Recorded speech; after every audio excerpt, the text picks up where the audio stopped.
Titan here. Welcome back to another episode of World of Tanks Mercenaries. We're in the Arctic region, standard battle, winter map, and I'm in the Snakebite. It's another older game.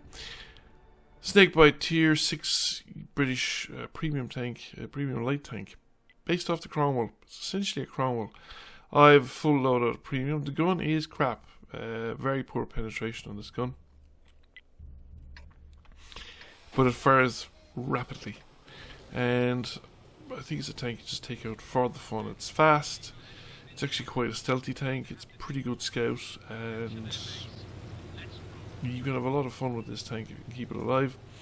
Especially towards the end of the game, the gun can be effective if you have the opportunity, should we say, to shoot at weak spots or to circle tanks around, or to generally, it's more of a tank that you use for scouting and harassment.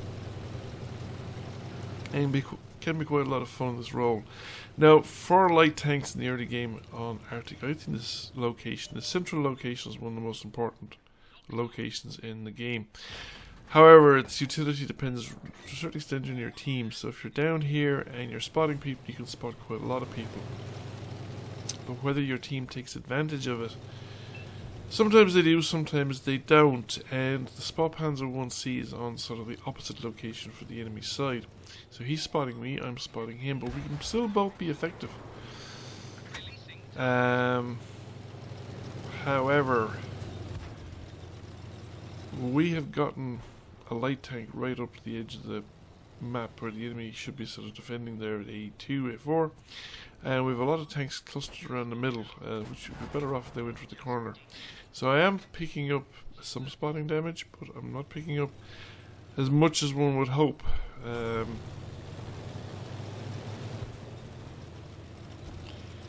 And the enemy are to the south as well, fairly heavily.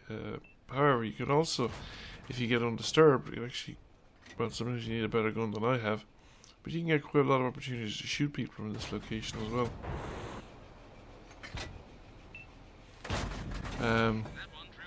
Penetration, as you can see, is quite iffy, even with premium rounds. Even against only tier 6 tanks that are not actually that tough. The Absolution now is going to be quite tricky along the sides because it's got pretty good armour. And you can see there the muzzle velocity isn't exactly huge either. There's quite an arc in that gun, and I'm firing it out. So the Spot Panzer has gotten himself a bit of a pounding. And the enemy, well, we're in a very good position. So all of a sudden, this tank is fast, and sometimes you can get away with crazy stunts in this tank. So I got tempted into a crazy stunt simply by the poor state of that Spot Panzer 1C.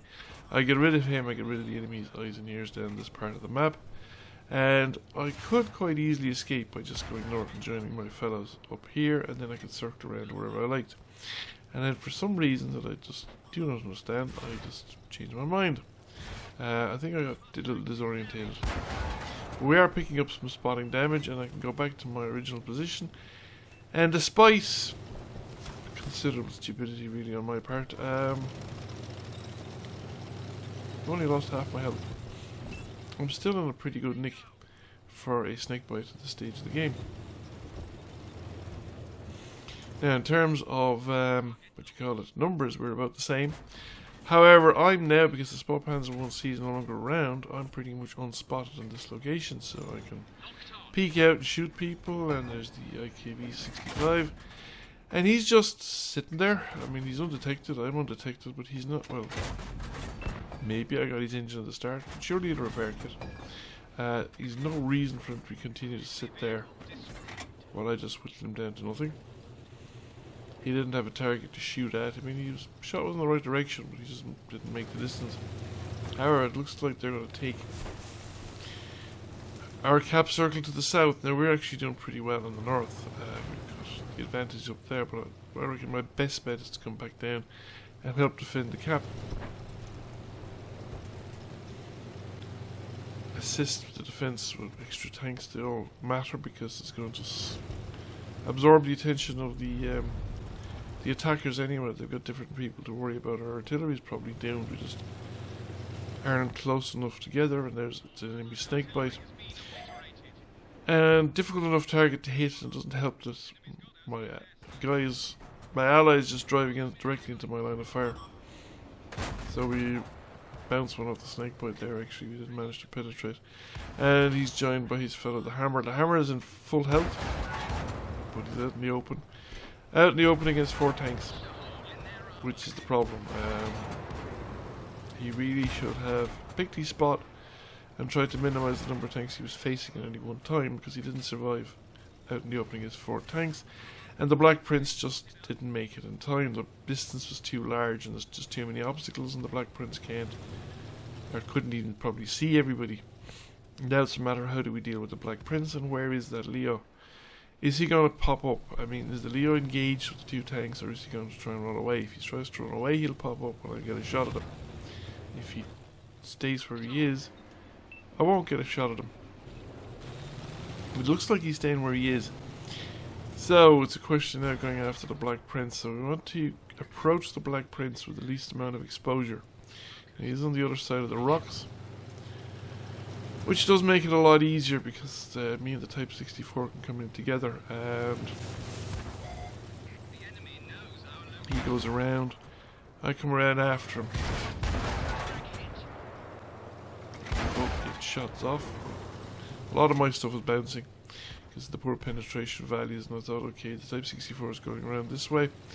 Let's not make it too easy for the Black Prince, and let's come at him from the other direction. He tracked me there, but we repaired, and he missed his last shot. And he was paying his attention to me because I had the lower health, I suppose, and he thought he could take me out. I don't think he did that much damage. So it's now a question of looking for artillery. There's no remaining enemy tanks, and normally artillery, there's a limited number of places they hide out in. So this is often one of the locations. Down here in the low ground, there's no sign of him here. So if we don't see him here, we'll seek him somewhere else.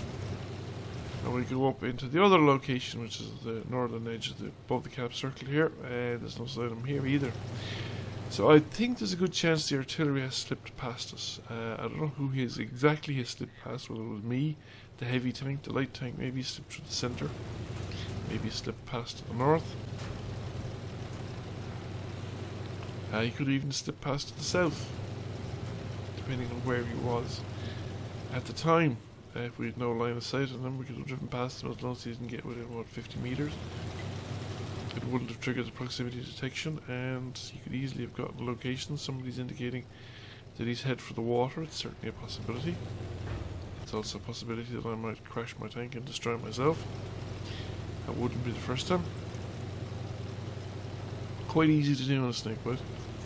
So light tank's gone off searching for him. The heavy tank's decided to screw this and going into the cap circle. We'll win the game one way or the other, and tank destroyers are, well, they're searching in their own locations. The artillery's been found down by the edge of the water by the other light tank, but yours truly hasn't noticed yet. And I still haven't noticed, and now I think I noticed. So now we start heading south. But yeah, the artillery looks like he's going for the water. He's just driven into the water. He's going to suicide. What are these people? I don't approve. Fight it out to the last shell. Ram them if you can't. And that's it. Game over. So we got ourselves 1500 damage. We didn't get a lot of assistance damage. Got ourselves a first class mastery, 3 destroyed. And we didn't come very high in the table. The Slapjack on our team did exceptionally well, so I had a good game, but not as good as some others had.